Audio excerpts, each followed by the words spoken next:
Episode number 3, mother brother. Brother, thank you again, man. I appreciate you coming out. I know we've been talking about this for a while, but finally, we're doing it. Obviously got to thank Dennis for letting me use this spot. Dope little spot. I know we'll talk to Dennis a little bit after here, but I haven't really introduced you, told you a little bit about what he does, but Bloody Smoking Gun, this is where it's at.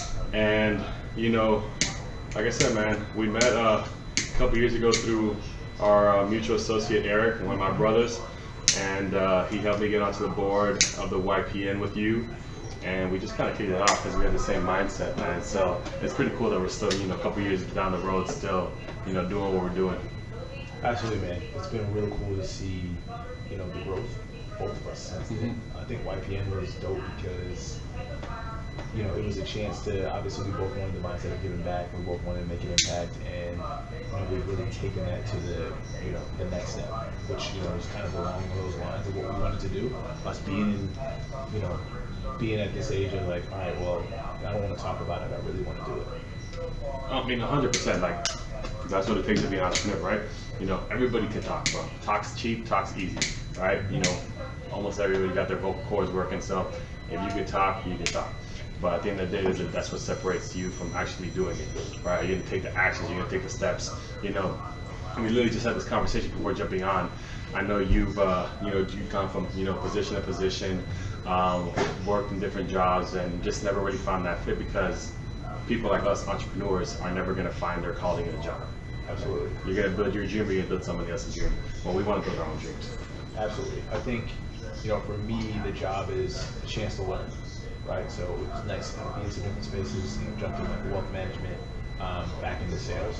Sales are a lot different. I used to do business development, building partnerships and that, and I think that was great in terms of I was doing a lot more high-end, like enterprise type sales. And to go in and now you're on ground floor, you're building up smaller deals, you have to build value quickly. It's nice to learn that so that I can take it into my own side of the business, right? So also trying to understand and you've been obviously in the restaurant industry and things like that, you have to understand how to add value quickly and to get to the point. So for that, building a business has been nice when I'm building my business plan to go, all right, well, we got to make sure this is the value that we're providing, this is the question I'm answering. No, yeah, 100%, and like I said, especially when you work for large companies, it can give you a big insight on how a large company works. What does it take to run a large company from the inside, right? Because it's like an internship. It's like a paid internship, right? You work for a big business, you learn how it works inside of a big business, and then you take that and you put it into your own business. What a lot of people don't see, I always like to call it the 10-year overnight success, right? Every single day it took.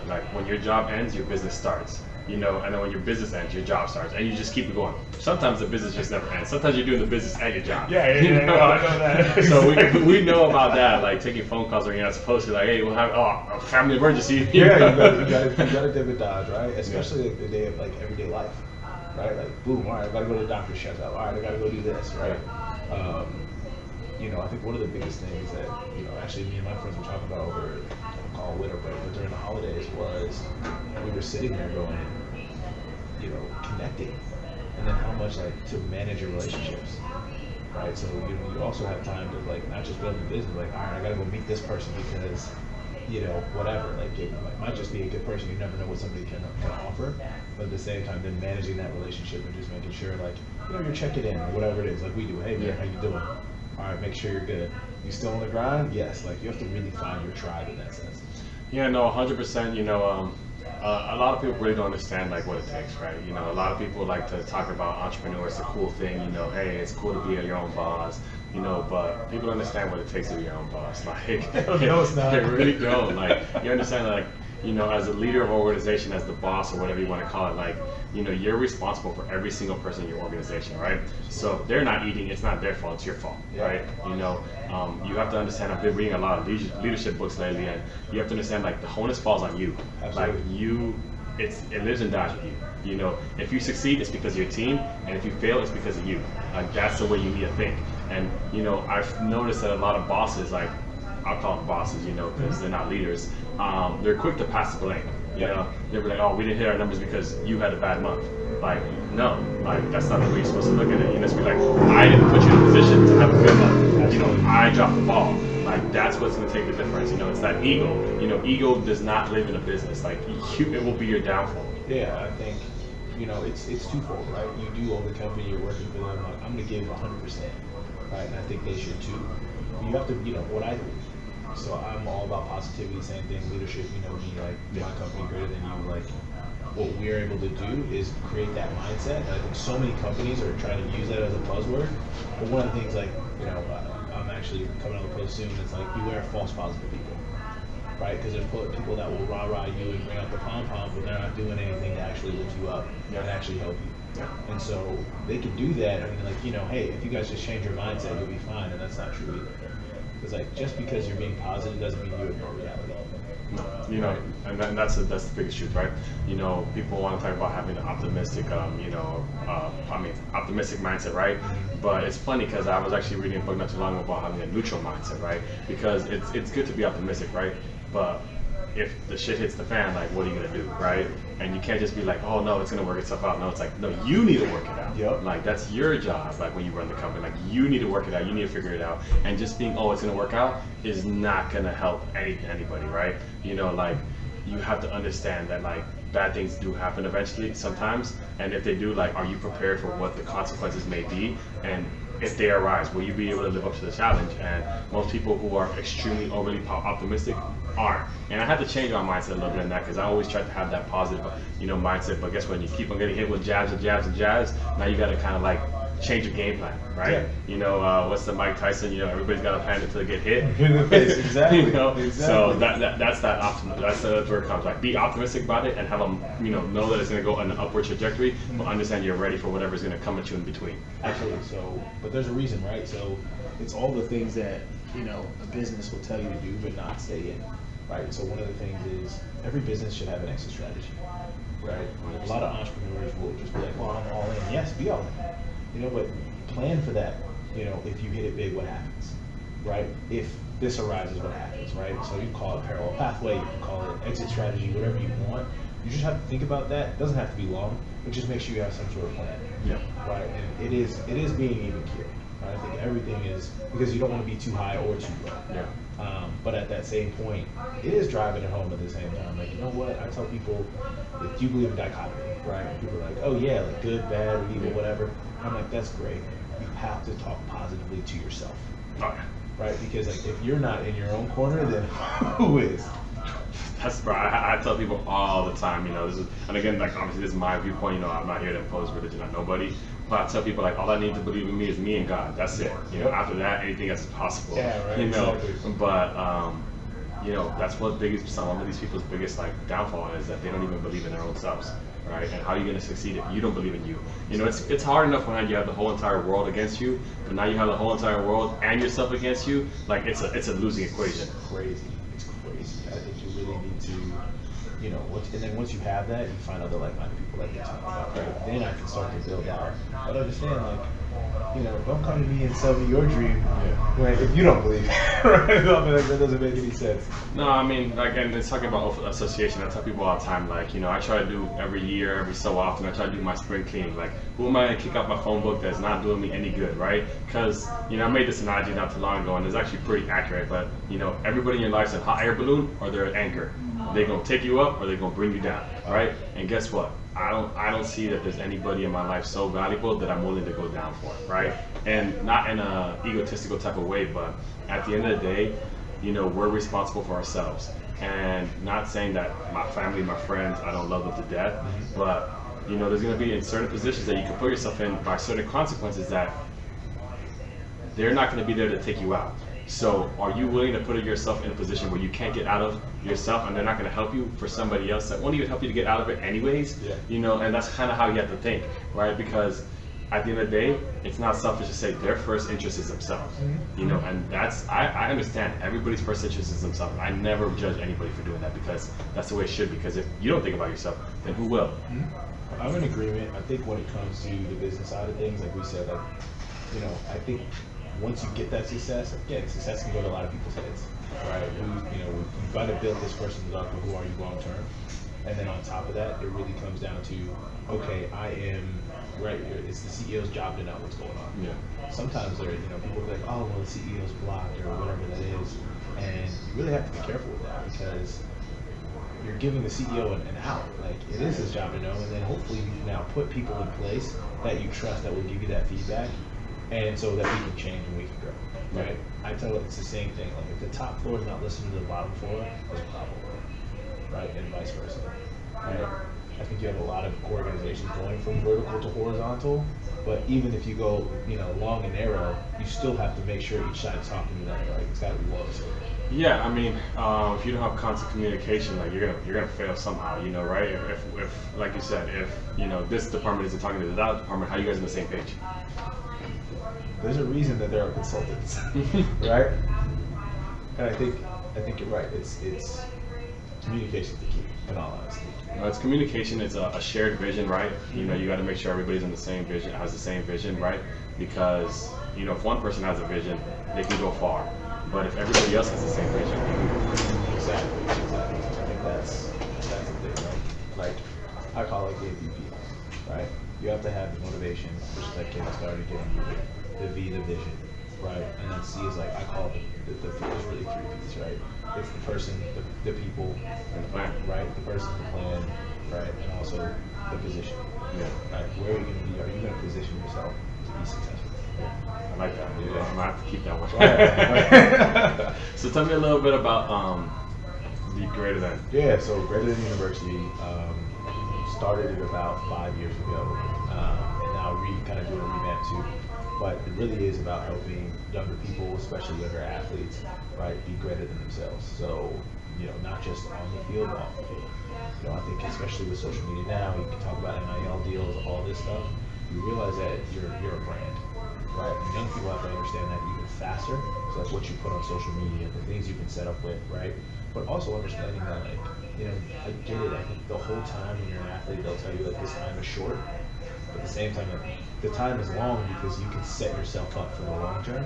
And when it's over, where are those people sometimes? And so, our company kind of aims to take young people and help mold that so that they can go on to college and be successful. So that when they're out of that, they have a network already. Yeah. And it's not like, oh, you forgot it.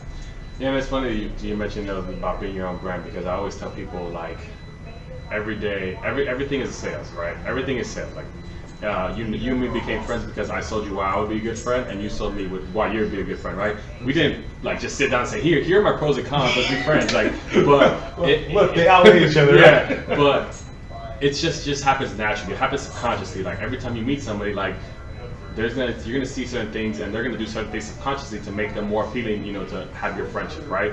So when you understand that going into every interaction that it's a sale, like, and not a sale as like, oh, you're gonna buy something from me, no, it's a sale like you're selling yourself, right? And if you want to go back, take it to the job world, we don't talk too much about that here, but when you sit down in an interview, well, you're selling them why you should have that job, right? Absolutely. And when you have a business, you're telling everybody why they should support your business over that business, right? Absolutely. Because it's easier to tell your friends, listen, come show some love, some support to me, but it might not be so convenient, right? So it's like, why, just because they love you, they're gonna, go to your shop for you, because it's more convenient. Well, maybe you got to put a little bit of selling behind that as well, Absolutely. So understanding that everything's a sale, that's why people talk about like the salesman is probably one of the most valuable skills there is. If you can sell, you can eat, right? It's selling is the primitive age is hunting, right? Yeah. Back in the days they had to kill what to eat. Well, that's why the salesmen say, you eat what you kill, Yeah, right? Your exactly. sale is your kill, Exactly. and it's literally the same exact thing, honestly. It's a skill. Yeah. It's a skill that not everybody has, but some people are going to be naturally inclined to it. Some people, but it can still be learned, even if you're not naturally inclined to it. Absolutely. I think again, this is kind of what we're trying to teach, right? Because you do have some people like, well, I like analytics. I don't like the sales. I'm like I said, even in analytics, as you said, you're going through the interview process, or while you're in your job, like your sale is doing your job to like the best and making sure that you're stepping up. Because believe you me, if you left, they're gonna replace you in a week. I tell that to Right? people. Even if you're not leaving. Even if you're not leaving, if you don't think like there's a reason you have like 30, 60, 90-day reviews. Right? Like the company's not just going, you have the job, good luck. You know what? We'll see you in 5 years. We'll see how you do. No. They're constantly reevaluating. It's like, why aren't you reevaluating yourself and your options? Oh my gosh, I tell everyone all the time, everybody's out here quick to say, I love my job, I love my job. But does your job love you? Like, at the end of the day, especially you're starting to see with all these companies taking over AI, like, your job is being replaced by something that's inanimate. You know what I'm saying? Like, it's just a robot, or it's an artificial intelligence, like, has no feelings, has no emotions. Like, they're changing you for that thing. You know why? Because it makes less mistakes. Like, they don't care about the human interaction, which people don't understand, like, very valuable. Yeah, it's extremely valuable. Obviously, I might say, in certain instances, obviously, it's not as important. But if we're talking about being on the face, like me personally, like, as soon as they go on a customer service, like, I'm pressing 0 all the time. Yeah, all the time. To get to a person. Because I want to talk to a person, I don't want to talk to, hello, how are you doing today? What can I help you with in one word? Like, I don't want to talk to that. No. Like, I really don't. I want somebody to hear me. And, it's always funny because I always get a kick out of this. I'm always like, I'm a very friendly person. So the first time they call me and I answer the phone. Hello, my name's da da da da. How can I help you today? I'm like, hey, how you doing today? And they stop. Yeah. And they're like, then they answer and they're like, because nobody asks them how are they doing, because it's almost like people are it's almost like they're robots, really, because they're just here like, what can I help you with? We're just a person version of a robot, because nobody really asks us how we're doing, right? Everybody deserves to just ask everybody that, like, just have that conversation. Like, that's what makes you a people person. That's what makes you like appealing to other people, when you actually care about what somebody says. Like, it's always funny when you're like, hey, how you doing today? And they're like, then someone will be like, hey, what's up? How are you doing? And it's like, nobody answers the question. It's just it's just like a very stale term that you just use back and use it back as a greeting, when it's like, nah, man, I really want to, like, how you doing, man? Like, what's up? I'm with you. I think because you get so many people that are honestly like, what's their answer? What's the natural answer? I'm good. Yeah. Like, again, that's why I'm great at you. I'm like, wait, no, why not great? Yeah, exactly. And if you have a follow-up question, sometimes a lot of it is, and that's the sale of it, but it's really like, no, I care about you. Like, no, why not? Why aren't you great? Yeah. Like, tell me what's really going on. If you notice, when you ask people to talk to people like that, they always get thrown aback. Like, they always pause, because not most people don't do that, and that's the difference. Like, when I love books about people, right? So How to Win Friends and Influence People, that's one of my favorites. Okay. I think that's a book that really helps you understand, like, the psychology of people, right? Yep. Because at the end of the day, like, sales is psychology, right? Absolutely. It's not. I'm gonna sell you this, and it's be like, I'm gonna let you know why you need this, but I can't do that if I don't know what your needs or wants are, right? Yep. If I don't know you, how am I gonna sell you on, this being the best lighter, because maybe this is the best one because your favorite color is blue. Yeah. But, like, let me find out, like, who you are, what you like, and then I'll be like, well, let me not try to sell this one because he hates red. Yeah. He actually really loves blue. I'm actually gonna now switch over to this one. It's gonna make my life that much easier. But you're designing, you're building value. Yeah, right. exactly. I'll give you another book, The Go-Giver by Bob Burg. I've read it. Great book. I read it like a day. It was so quick read. It's a quick read, That's but such it's a great book. Yeah. But it's saying, all right, how can I add value very quickly, right? How can I do this? Like, Jonathan Maxwell, he has great books. He has 21 Unrepeatable Laws of Leadership. Yeah, Yep. that So was my favorite. I just finished reading that again. He drives home. I actually got to listen to him speak. This is years ago in Vegas, and he speaks to, like, the service that you have, not only to the job, but to life. Yeah. Right? It's the people in it, and to yourself. And I think it's turning that, again, how can I be a leader? Like, everybody says, like, leaders listen. Like, are you actively listening? Because sometimes it's like, oh yeah, okay, well, thank you so much. We got your feedback. Great. What did you do with it? Yeah. Are you implementing? It's applying. Yeah, that's like I say, like, it's not knowledge, it's applied knowledge. Exactly. Right? Because what is it? A book don't do nothing on the bookshelf, right? You know what I'm saying? Like, it doesn't mean anything, exactly. Right? And the other one going that is like leaders are readers, right? If you look about the most successful people, they spend the first couple hours a day reading. I've made it my point. Funny enough, The Go-Giver was actually that book that kind of got me on that journey, right? So. The one thing I'll give, and I think it's a great business model, it's not for everybody, but I actually got that from a network marketing company, right? Okay. The one thing I'll tell you about network marketing companies, the first thing they do is they make you focus on yourself. Yep. And that changed my mindset. So about 9 years ago, I started with one company, and that's the first book they told me, read this book. I read it in a day, and I think from that day on, I read every single day, right? And the one thing I will tell you is this, like, I probably read in that 9-year period, like 150 different books. Like, 500 pages don't matter, right? And understanding that every book that you read is like taking on a mentor. You know, because understanding that mentorship and how key mentorship is in everybody's life, it like goes back, it plays back on the old like apprenticeship days, right? You know, when we all got started, you know, you got carpenters and you had the carpenter's apprentice, because when the carpenter finished with that apprentice, when he learned everything he needed to learn, he was going to go out and become his own business, right? He's now a fully capable carpenter. You know, well, that's what it is. That's why people need a mentor, right? Because I'm not gonna understanding of this, right? If you are somebody, if you have a position or a business that I want to have, and I'm gonna learn from you, the first thing I'm gonna do is I'm gonna look at your life. Absolutely. If I don't want that life, I don't take that. Like I won't go in that field, like because most likely that's gonna be a representation of what your life is gonna look like if you follow that person. Absolutely. And there's different mentors from different areas, right? So I'm not gonna take on, you know, my friend who's been married 4 times and ask him to teach me about how being a good husband, because I don't think he knows. Okay. You know, but you break it down to different aspects, but it's gonna be a good way to understand, like you cut corners, right? You know, this guy, you're going this path and he's done it successfully, and he's like, yo, dude, 3 blocks that way, there's a door. It's gonna take you and it's gonna cut you 10 years from your life. Boom. Why would you do it by yourself? You don't have to, right? You can find mentors in everything that you're doing. You kind of have to look for them. The other thing is, I don't think people will realize at the front end. So like, I'm big on mentorship. That's one of the reasons I became YPM president. 100%. I really want to give back, do these things. I want to be a mentor to the next generation. Yeah, 100%. I think what you have to realize on both ends is some of that time and setting it up. And as a mentee, and me being a mentee, like sometimes you have to be the one to keep reaching out to your mentor, because they do have lives and families and things like that, which is why books are so important. Right? Well, because yeah, history does repeat itself, but you can go back to that book anytime you want. I've read multiple books multiple times, and like you said, like you could take that book out whenever you need it. You know what I'm saying? Like you said, they have their own lives, and when you take on a mentor, understand that like they're giving you more than you're getting from them, right? You know, if I'm mentoring you, for example, like I'm gonna learn something from you, but not as much as you're gonna learn from me, right? You've been in it longer than I have, right? So I have to know that I have to respect your time, and I have to make it worth your time to teach me, right? Because, so like for example, when years ago when I was working at this restaurant, and this one guy came in, I overheard like, yo, that guy is loaded. So I always go over there, ask questions. I'm like, you know what? Can I take you to lunch? You know, I went over there. We went to lunch. He taught me so much, and he ended up becoming my mentor. His name's Hassan, and he paid for lunch.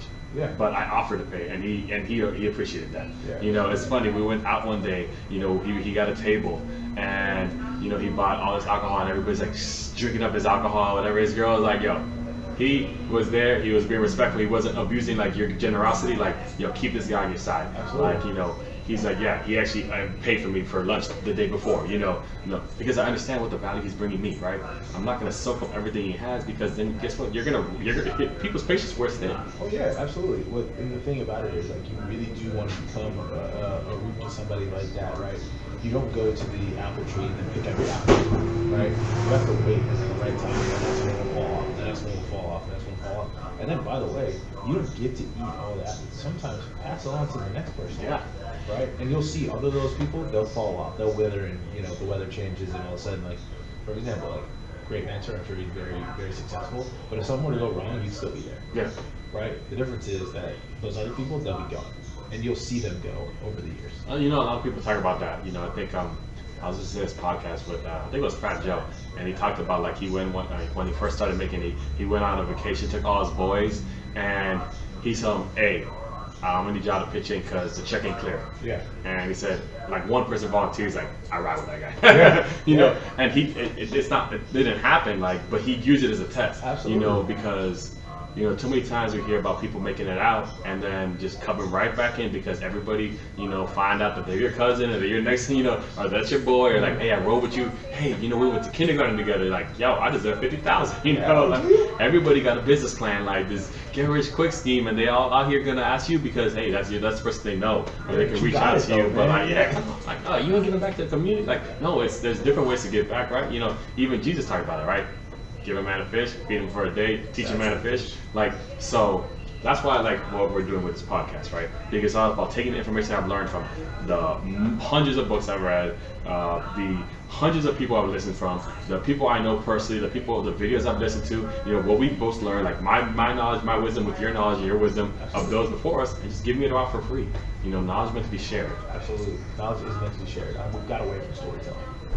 The apprenticeships, things like that. We've gotten away from that, and I think it really takes the next step. It takes us to go, hey, oh wait, this is it. Oh, you got questions? Boom, you can't be here. Yeah. Right. And like that's one of the things. Like I love Eric Thomas. You know this. Eric Thomas. So like, but he, when he gave his book, he responded. Right. Same thing. Like, but you also have to understand where are you at on the value. Yeah. There's like some of you, I'm gonna respond right away. And people like, not high on the priority list. I got other things in front of that. Yeah. I mean, having a calendar, having your priorities, like that's key, because there's still things that you need to do on an everyday basis, right? And understanding what you're going to tackle first, because it can be overwhelming sometimes, right? But something that I learned from someone back in the days, somebody extremely successful, but they said, they always say no, because for every yes, you're saying no to everything else. Yep. So I have to understand that you can't do two things at one time, right? So if I say, hey, Geoff, for you, that's why I appreciate you coming out doing this podcast, because it's the last day of the month, you got numbers to hit, and you're like, you know what, I'm going to sit down with you. So I have to appreciate you forever for that, because you're taking an hour, hour and a half, 2 hours, whatever the time may be, to sit down, shoot this with us, so we can give information to other people, but you're saying no to every other thing. Yeah. Because you're not on your phone right now, you're here with me having a conversation, and that's what people have to understand. That's why you have to appreciate when somebody gives you their time, because their time is limited. They have so little of it, and they're saying, hey, I'm giving you this time, and I'm giving it to nobody else. Yep. So understand that that's where gratitude comes in. Yeah, I think that's what I get into it. It really is like how big is the next level, right? I think you block out different things. So for me, it's the importance of driving the value, it's taking it to the next level. And it's the appreciation, right? I appreciate you having me on. For me, it gives me a platform of being like, I'm constantly trying to better myself. I'm constantly trying to, put myself around people like yourself. Right? I'm trying to, you have to grow. Yeah. Your network is your network. Exactly. I'm gonna write a book right now on 100 great quotes. Right. So we're doing all these different quotes, throwing them all together, our interpretations, and again, really put it out there for people to, because it is the little things. Right, when you build in the dark, right? Another one is, it's funny, go back to a movie like Cool Runnings, which is my favorite growing up, right? But like, he literally is like, look in the mirror and tell me what you see, and I let people go from that, but it really is that. How many times do you get up and look in the mirror and like tell yourself what you see? It's what you want to be become, like. I can't wait to release. I didn't know about that, so thanks for sharing, man. But that's something I definitely want, because honestly, like a good, like if you look at leaders, they're always hitting quotes, right? So having like a book where you can see like some of these quotes that can like literally, hit people in every situation. Like, hey, you're going through this. Well, guess what? Boom. This great man once said, boom. Whatever it might be, and people hear that, and these are things that they need to hear, right? In a situation, we all hear a message that we're supposed to hear. Everybody has their own message, but you realize that when you're going through something, like if you can sit and understand and absorb all the information that's coming at you, like the answer to what you're going through is all around you. You just need to look for it. You need to listen to it. And those quotes, sometimes they hit home. Like you're like, oh, that's so true, man. You know what? Let me start this and that. It's like, maybe I should do this a little differently, because I'm in a situation that I'm not going to get myself out, but this person got it. And that's what I needed to hear. I tell people all the time, like, people think that your problem is so individualistic, and that's really not. Somebody, every time somebody goes do something, they call me, I'm like, that's great. I love you, man. Take that to the next level. But understand, like, somebody's had this problem before and they made it out. Yeah. So key. 100%. Oh, and it's funny too, because I tell people like, and I don't want to butcher. I believe it's Einstein that said it. But the brain that created the problem is not the brain that's going to get you out of the problem. And it's because it's just understanding that like, you got yourself in this mess with your thinking. Like, use somebody else's thinking to get yourself out of the mess. Absolutely. It's okay. Proof. now you've identified the problem. I think that's great. That's step one. Now identify the solutions. Yeah. How can we solve this? Exactly. Right. And like, who do I need to solve this? Right. Sometimes it is just taking it and going, all right, I need to move over here.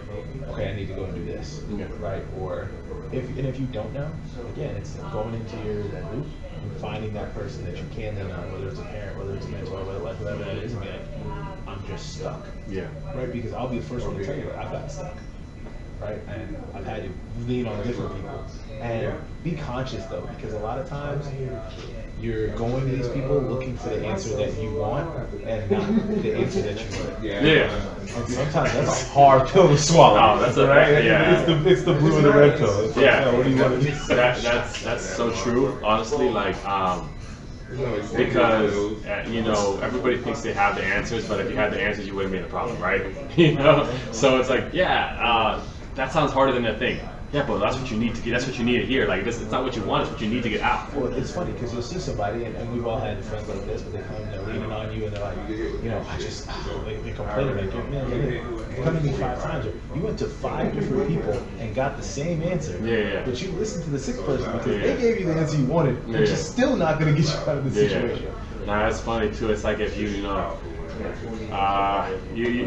someone tells your problem to the guy they're in some type of financial jam, and you give them you just help them how to get out of that jam, right? And they really just want to hear like, yo, just give me the $100 that I need. But if I tell you how to fix the problem, like you don't need to ask for 100 anymore. Like now you know, like this is what you got to do instead. Well, and that's the thing. You'll see people like, I'm big on trust, right? I trust, honesty, loyalty, that kind of stuff, right? You have to have.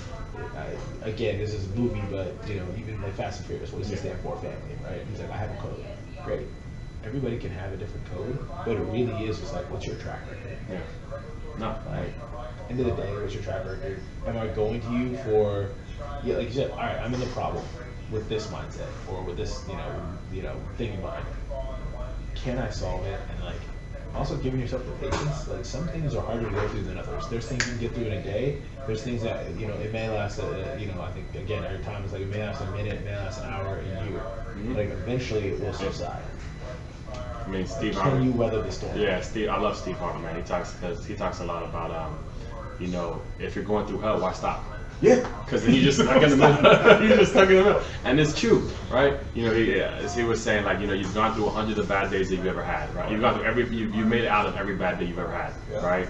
Understand that you've gone through it, right? So understand that everything's a test, man. Like whether you want to believe in God or not, right? Me personally, I do, and we go through times, these tests, and sometimes they're extremely difficult. The first thing you have to remember is like, if he gave it to you, it's because he knows you can handle it. Absolutely. The second, you gotta, if it's the toughest ever has been, because you're getting bigger, you need to be the person to be able to accept those big blessings and to give you, right? Because if you're the old person that knows how to mess up everything that you've given, right? Mm-hmm. Why is he gonna give it to you if you're gonna mess it up anyways? He's not gonna give it to you. He needs you through this test to come out successful, to learn the lesson and know, hey, I am now that person that's capable of taking on those big blessings that you want to give. Or please believe, he's gonna test you again. Yeah, it's Okay. gonna be harder. Right. I tell people like, you can call it whatever you want. Energy, you put good energy out there. I put good energy out there, I'm still not getting what I'm gonna get. Okay. Because you haven't learned the lesson yet. So like, boom, you went to the fork in the road, you chose to go left instead of right. Great, you're gonna hit another fork. Yeah. He's gonna give you another opportunity. Right? But you're gonna have to work, you're gonna have to grind for it, you're gonna have to take the next steps to get there. And eventually that is growth. Yeah. Right? I think what you learned is like, I tell people like you grow from the ground. Yeah. Right? So yes, you want people to be your hot air balloon. Right? You want people to lift you up. And something like there's also people that are trying to hold you to the ground that can grow from the ground. Yeah. So you're gonna grow from the ground. You're gonna grow from this. You're gonna grow from your hardship. But like once you start growing, you gotta remember I know what I did. Yeah. Right. That's important. Like to remember where you came from. Like it's always important because that's how you get to appreciate what you've done so much, right? Absolutely. If I became a billionaire, but I was born a billionaire, like, hey, I respect it. Congratulations, you're in a very few category. Yep. But if you came from nothing and you grew yourself to become a billionaire, like, you can look at that journey and be like, I appreciate it that much more because if you were born into it, that's all you know. Like, hey, my perspective of life is that this is how it is. You grow up, you have a butler, you can have whatever you want. Like, that's what I know because I grew into wealth. I became from wealth. But if you knew that you had to struggle and grind for everything you had, when you get it, you're gonna appreciate it that much more. And I can't speak as a general, like obviously I'm not gonna speak generally, but it's all about perspective, understanding that like, hey, I'm gonna appreciate it because I can look back on my life and say, hey, I came from the point where I was in debt and now I'm a billionaire. You're like, I can do it, you can do it. Like, this is the situation I came from. And that's why it's important to storytell, like you know, I talked a lot about. Because now other people in that similar situations, like, they might think that, hey, I got no way to get out. And they hear your story, they're like, yo, he did it. Like, he slept in a car, or he, whatever he had no job and he was living in the streets, like, you know, E.T. talks about. And look at him now. He's extremely successful. But it's funny, so one of the things I also tell people, because I went to some very affluent schools and things like that, right? And it's funny because you also have the other side of like some of those people, like, your job is to not ruin it. Yeah, exactly. Right? If you were born into money, like, hey, don't ruin it, right? You're gonna go and do this, and yes, you have gotten the connections, but what are you gonna do with it? 100%. Right. I think again, another one. There's actually a book on it, but it's like, I don't know if you've ever heard the video of like, what would you do with your dash? No, I haven't heard of it. Man, I'm gonna send it to you. Send it, please. Yeah, it's so again on your tombstone, you have day you were born. Oh yeah, day yeah. You died, the dash is what you did in the middle. The dash is so small, but that's your life. Yeah, I mean, what they say that the most potential is buried in the graveyard. Absolutely. You know? Right? But the difference is like, am I living life? Right? And I think we kind of went back to earlier. Like some people are like, you know, I love my job. Oh my God! And you're like, does the job work for you? You have to understand too that some people are really workers. Yeah, right? no, And that's fine. And there's nothing wrong with that. Yeah, that's fine. I agree with you. That, then do it and do it to the best of your ability. But like, make sure you can grow and like, you know, don't become too comfortable. Bro, I tell people all the time, like as an entrepreneur, I'm like, yo, you know how many times you can sit down and wish, like, I wish I could just have an average life, you know, I wish I could just want average, you know, because it'll be so much easier. Let me go to my 9 to 5, or let me make my money, and then let me go enjoy it after, and let me, you know, have my like white picket fence and have my retirement and take my 1 or 2 vacations a year, and let me be good with that, because that's exactly what I want. But it's not what I want, you know. I strive for greatness, and you can't have a mindset of average to do great things. You know, you won't be great, right? I mean, I think, and again, I try not to push, but small minds talk about events. You know, average minds talk about the present, and big minds talk about the future. Like, it's all about the future. You know, that's the way entrepreneurs think. That's the way I think, at least. And I'm always talking about, hey, what's the next step? What's the next move? Yeah, I appreciate what's going on right now, but I understand, like, I'm not living just for right now. I'm living to build something that's gonna take care of me for the rest of my life, gonna take care of my kids, and that's how you build a legacy, right? You know, a legacy isn't built by thinking about yourself, it's about thinking about the next generations. So, funny, like we were talking about though, right? You're like, well, I appreciate you, start from the bottom of this, and I just laugh because it's like, well, what am I doing? I'm now turning I'm trying to set up a life so that my kids can have that wealthy life. Yeah. Right? So that my kids can be born into wealth, so they don't got to worry about it. Yeah. Right? And so it's like, but this is where it goes storytelling. For example, in my family, right? Like, my dad came from a very large family, 14, 7 boys, 7 girls. Right? So it was so funny. We grew up and we lived in a nice area and things like that. But my dad would be like, you don't have any money. Yeah. Your job is to go to school and do very well. And same thing. Like when I was growing up, like we had little things like that's what looked like we had something like the I can't job. Yeah. Like, can't was never in my vocabulary. What do you mean I can't do that? Right? So, and that was same thing. I come home and I was like, wow, one day I remember rushing home, like in high school, I think it was sophomore. Wow, I went to the school and they told us the minimum GPA we have to have is like a 2.0, 2.5. Yeah. I was like, that's less than a C. And she goes, in this house. Yeah. I don't know what the rules are out there, but understand you are in, and I think that taught me about your environment, right? We all talk about like I'm trying to put the term, but I'm the success based on my environment, right? And it's like, yeah, they're great with that. well, but if that's my environment, then I need to change my environment. Exactly. Right? So I tell people all the time, all right, let's say you're in a big city, you're struggling. Right, you're paying this rent or whatever you are, and you can't figure out. Move out. I know it's scary, but you can take your stay-at-home job and move to the country somewhere. Yeah. And yes, it's going to be a grind, but let's say you did that for 2 years and your rent is $1,000. Yeah. How much money did you just stack? It's funny too, because a lot of people also talk about the opposite. It's like raise your standards and figure out how you're gonna make it, and then figure out how you're gonna meet them. Yeah. So absolutely. it's like, okay, the rent's this much, great. I don't want to live in in this really crappy little studio. Nothing wrong with that. Like, so I'm gonna live here, and I'm gonna figure out how I'm gonna make sure to maintain this and excel and grow. Absolutely, but I say sometimes you gotta look at it. Not everybody, yeah. No, but sometimes you gotta look at both sides, right? So sometimes I gotta go, okay, you know what? I don't want to live in this little studio. I'm not making the connections that I thought I was gonna make. Why? Because all my time is spent at work, and I come home and I'm out laying this apartment, and then I can't do that.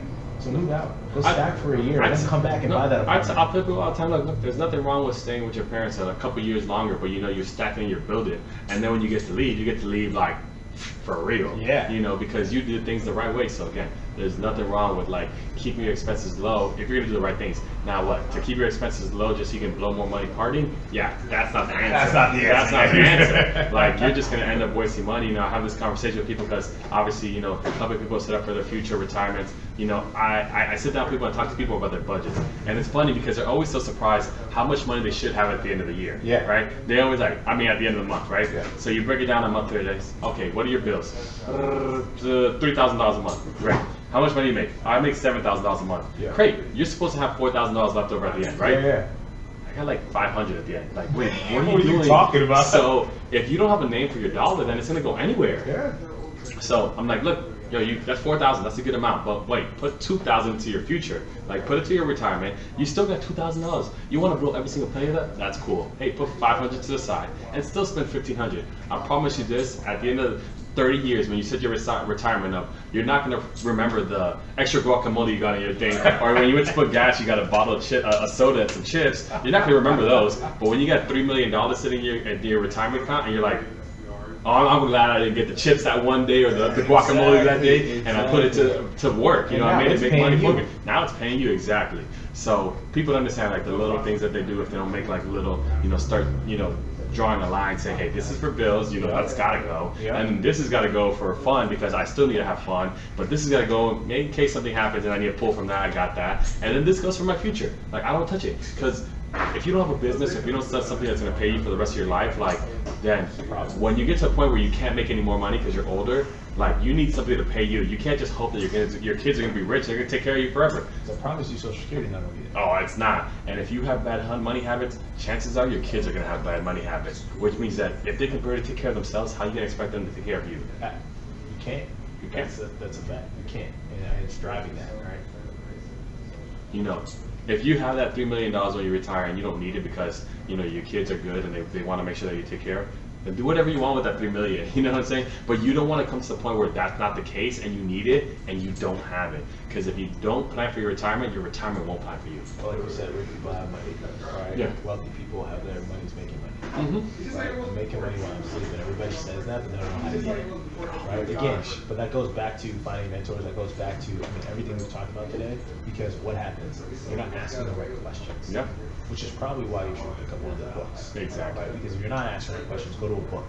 Right? Books are legally designed so that history doesn't repeat itself, because we know that it does. Oh, 100%. And so it's like, if you can read this book and find, I guarantee you never know. I've met people in a random space and just been like, we're just chopping up and I've asked the right question and now we're doing a business together, or I've gotten information on, different stuff. I mean, I guess it's just as important to ask the right question as the right answer is, right? Absolutely. Because I can ask a million questions and get answers for every single one and not learn a damn thing. Yeah. But if I ask the right question, like, that's why you always want to prepare yourself when you sit down with somebody that is in a position where you want to be, because you want to ask them the right questions. Like, you don't want to ask a guy who's like a multimillionaire. That's where you're trying to get like, hey, so what do you spend your money on? Oh, come on, bro. You like, what is that? How is that gonna make you better? Like, oh, because he likes to go, this when I go out, I go here and there. No, that doesn't mean anything. I've been in interviews and they're like, oh, so you have any questions for me? Yeah. What makes you successful? How did you get your job? And that's why I set up this podcast, right? Because this is the specifics about this podcast. It's like, success is different for everybody else. So it's like, well, what is your definition of success? How have you gotten there, or what are you doing to get there, right? Yeah. And that's what it's about. Because sometimes if somebody listens to this podcast or somebody listening and hears like, hey, you know what? That's smart. That's where I want to go, somewhere like that. So let me do that. Like, they're gonna get the answer because you've been there before, or somebody you know has been there before, and you share that information here. You know what's funny? I was talking to a friend, very well, and he actually asked me. He's like, "What is like, kind of like FU money? Yeah. Like, what is that to you?" I was kind of taken aback. Like, what? Like this amount, right? Yeah. And his FU money was like 10 times that. Yeah, no. I was like, oh. Yeah, it's different. There's levels to it. There's levels to this. But it was good because I was like, I had to change mine. I was like, wait a minute. No, you're right. I want that. Yeah. So how do we get there? Right? They taught me, whatever your goals are, just double them. Yeah. So if you 2x, here's the thing, and like that's another thing we talk about in sales. So even for us, like we're hitting our quota. It's like, hey, listen, if your goal is, 2K MRR or whatever it is, 5K MRR, set it for 10. yeah, Like if you hit 50% of that, you're fine. you're better than where you want it to be. Exactly, or you get better every day. Yeah, no, 100%. And people don't understand when it comes to sales. This is something that everybody in sales understands. Like, it's a numbers game, right? They say if you make 100 calls, 20 people answer, 10 will be interested, and 5 will buy, right? Yep. So that means that by those numbers, if you do 200, then 10 will listen. Like, so guess what? If I know I want to make 10 deals, then you got to do 200 calls because that's how the numbers break down. And that's something that people understand when it comes to sales. So like, just make the numbers bigger and then use the numbers to your advantage, right? It's a sample size, so it's obviously you might get lucky the first 100 and you hit it when your first 100, or you might not get lucky your first 100, but you hit it on your second 100. But the point is that over the course of large numbers, those numbers are what it breaks down to. So if you know that you want to hit a certain amount, then make a plan and get there. And get there. Awesome, man. Yeah. That's what's up. It's crazy. Yeah, but I guess let's finish out. Let's talk a little bit about, I know we talked about success. Like, what are some of your goals? What are you trying to attain? And I guess what are you putting together to get to that area? Yeah, absolutely. So this year, 2023, it's about doing it, right? So set a plan going into the year. I want to be better physically, mentally, obviously spiritually. And so for me, it is, I read 2 books this month. That was a goal. I wanted to run. I've had some knee issues, reports, and things like that. I told myself, like, it doesn't matter. Like, I'm gonna run 100 miles this year. And I got into I was going into week 4, and I was like, oh my gosh, I'm like 54 miles in. Yeah, that's amazing. And somebody's like, all right, I sat down with this gentleman on this Sunday, and he's an older guy, and then in the Olympics, and he was just like, I can tell you this because you're an athlete. Like, how are you gonna do it? Like, yeah, it's like same thing with your business. Yeah. Like, there's nothing else you laser focused. Oh, 100%. I ran 50 miles last week. So I was like, I'm going to get it done. Yeah. Right? And there was never a doubt in my mind. I was like, great, all right, well, I got 46 miles left. Like, I better do, 10 miles a day for 5 days. Well, that's funny because the 75 hard, I think we talked about it, right? Like, I did it, but I didn't do it. I lost 30 pounds, like around 30 pounds in the process, but, I didn't do it because I wanted to do 30 pounds, even though, like, honestly, I feel amazing after. Yeah. I did it because most people couldn't do it. So I just wanted to be like, yo, I did it. I did. Somebody just brought that to me, as a matter of fact. So I was like, I did something that most people can't do, and that's something I thought myself on. Like, I have almost this obsessive, personality. But, well, then I guess, so tell me a little bit about, Gradient University, what you guys are doing there, what do you want to do with that? Yeah, so, again, doing our rebrand, get that launched. Really want to start getting the schools in South Florida, especially again getting around athletes. I think once we build the platform then really it's taking me and my business partners, we're going in and we're utilizing our connections. Because it's one thing, the network is your net worth, but you have to cash in. Yeah. Right? So then it's going monetize it. Exactly, you have to monetize it. So it is going in there and going, hey, this is what we do, but coming with, here's our business plan, this is what we want to drive. And the goal for us really is to start, and we want to impact it. And I don't want a part of their NIL deals. Like, I don't want anything to do with that. I just want to see the success. I hope they get that so they can go and teach the next generation that's coming out of like how they did it, right? Because my goal is, boom, your athletic career is over. Again, I got sick of all the athlete stigmas, right? Like, it was funny. I talked to people and they're like, "Oh, so I went to Northwestern." Yeah. I'm like, wait, what? Yes, athletes are smart. Thank you very much. Yeah. As a matter of fact, like, you can go around, like, there's people that were athletes in these different spaces. And so I want more of that. I want kids to get out there, whatever, even if they have a successful career.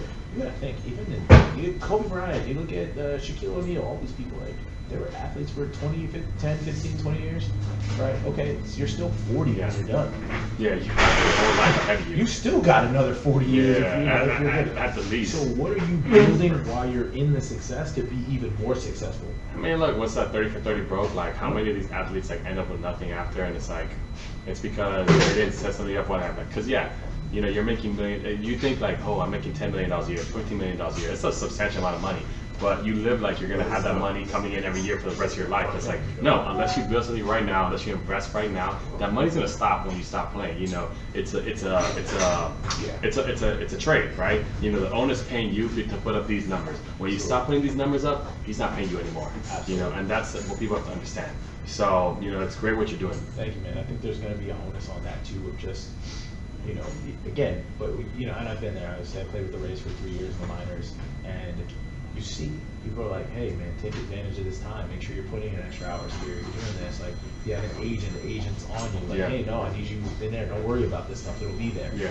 Right? Like, yes, the other piece will be there, but you won't have the platform that you have now. And that's what they don't tell you. Yeah, you'll be there, but you won't be on stage. You'll be in the stands. You know, it's funny. Everybody always, like, especially in the athlete world, because, you know, obviously, you know, I played as well. Yeah. And it's like, you know, you're grinding every day, right? And you're like, yeah, you know, I'm making sure I put in that work. Like, yeah, but how many other guys are putting in work? Like, it's not like you can't take a day off, because if you do, that other person didn't, and guess what? They're going to be in a better position than you are. Absolutely. I tell people all the time, like, listen, like, I was in the Midwest, so I'd go in and doing talks at schools, and they go, all right, you're an athlete, great, you want to be the best athlete you can be? Absolutely. What are you doing extra? Yeah. Like, oh, I'm doing this. Like, I'm running 10 extra sprints. Oh, cool. Well, are you the best in your area? Yeah. Then you got to be the best in your state. Yeah. Then you got to be the best in the Midwest. Then you got to be the best in the country. People don't understand how many college athletes, you know, for example, just in the NFL, like, declare for the NFL job.